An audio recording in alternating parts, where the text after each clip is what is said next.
One of the things I see most commonly, especially on TikTok, is people saying, I'm not giving up my $7 coffee because it brings me joy and $7 a day is not going to change my financial landscape. And you're probably right about that.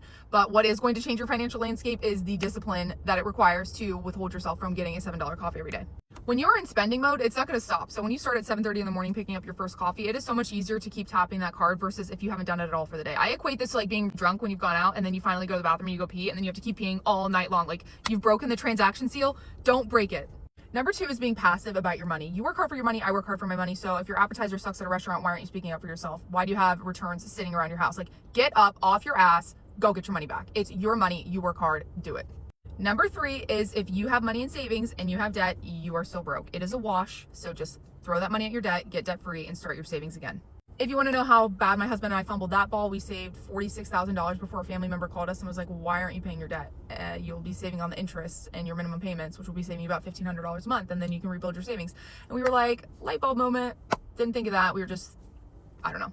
Number 4, just because you can afford the payment does not mean you can afford the item, like leasing a phone or leasing your car or really anything, honestly. Just because you can put a vacation on a credit card and pay the minimums, you can't afford it. And I know there's some situations in life like you need a car. Okay, I can get that. But there's so many that we talk ourselves into under the premise of like paying the minimums or like I can afford that extra $50 a month. Just stop there. It is way more gratifying to live very frugally, broke, cheap, whatever you want to call it, for a couple months, weeks, whatever, to save that money to actually buy the thing in full. And it'll save you money a lot of times too.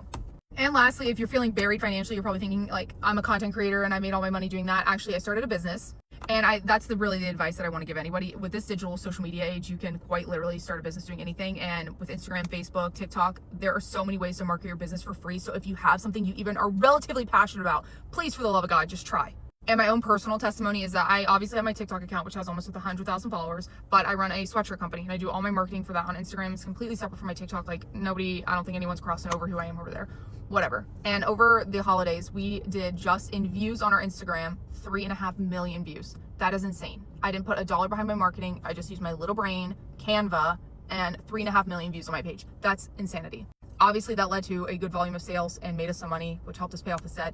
But yeah. And maybe you don't want something so involved like owning your own company. Okay, do surveys from home. If you have a car, you can DoorDash, you can Spark Drive, you can be an Amazon Flex driver. Like go walk an old person around the block. I don't know. There's a million things to do. If you want to figure it out, you will 100% figure it out. Talk to you guys later.